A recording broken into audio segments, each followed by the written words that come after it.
Hello everyone, welcome to పుల్మేనాస్ kitchen. ఈరోజు నేను మీకు చాలా సింపుల్ అండ్ హెల్దీ బ్రేక్ఫాస్ట్ చేసి చూపిస్తున్నానండి. ఇందుకు కావాల్సింది ఫస్ట్ నేను పోహా చేస్తున్నాను. ఇది పోహా. నేను ఈ పోహాని 2 గ్లాసెస్ తీసుకున్నానండి.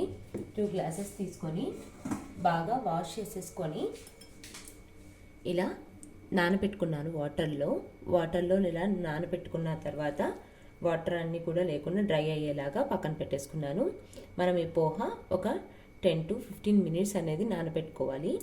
పోహా అనేది కొంచెం ఇలా మందంగా ఉంటే బ్రేక్ఫాస్ట్కి చాలా బాగుంటుంది.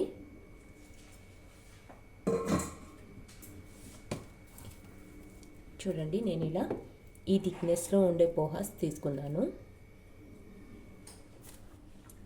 అలాగే ఆనియన్స్, పల్లీలు, లెమన్, పచ్చిమిర్చి, ఒట్టి కొబ్బరి,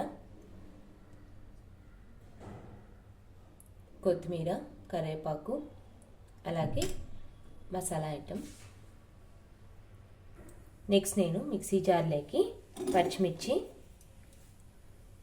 అలాగే ఒట్టి కొబ్బరి,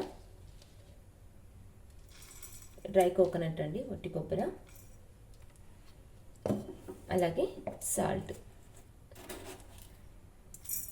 సరిపడంత సాల్ట్ వేసుకొని ఈ 3 మనము పేస్ట్ చేసేసుకోవాలి. చూడండి, ఇలా మిక్సీలో మనము పేస్ట్ చేసేసుకోవాలి. నెక్స్ట్ నేను ఇలా బాండ్లీ పెట్టుకున్నాను. బాండ్లీలో కొద్దిగా ఆయిల్ వేసుకున్నానండి. ఆయిల్ హీట్ అయ్యాక ఇందులోకి ఆవాలు, జీలకర్ర, శనగపప్పు, మినపప్పు వేసేసుకోవాలి. నెక్స్ట్ ఇందులోకి పల్లీలు వేసుకుంటున్నాను.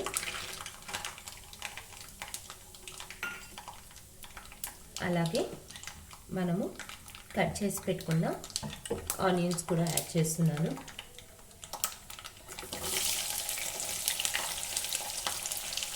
ఇవన్నీ కూడా ఫ్రై అవ్వాలి. చూడండి, ఇలా ఆనియన్స్, పల్లీలు కూడా బాగా మగ్గాయి. నెక్స్ట్ ఇందులోకి మనము మిక్సీ చేసుకున్న పేస్ట్ అనేది యాడ్ చేయాలి. పచ్చికారం యాడ్ చేసేస్తున్నాను.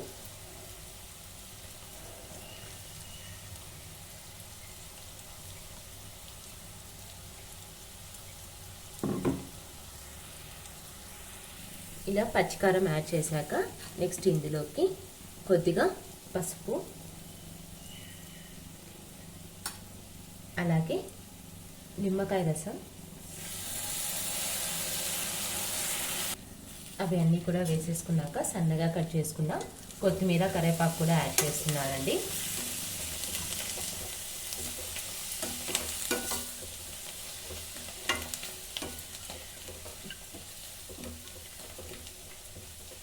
ఇవన్నీ జస్ట్ ఒక 1 మినిట్ ఇలా హీట్ అవ్వాలి.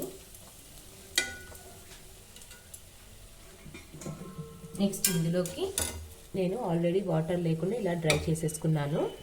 పోహా అంతా కూడా యాడ్ చేస్తున్నాను.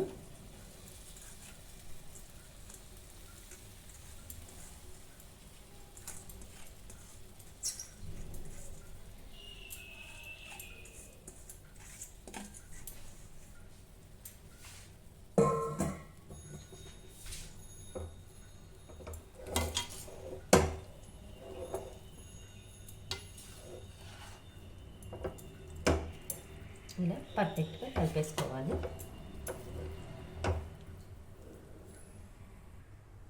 అంతే అండి, చాలా simple and tasty healthy poha అనేది రెడీ అవుతుంది.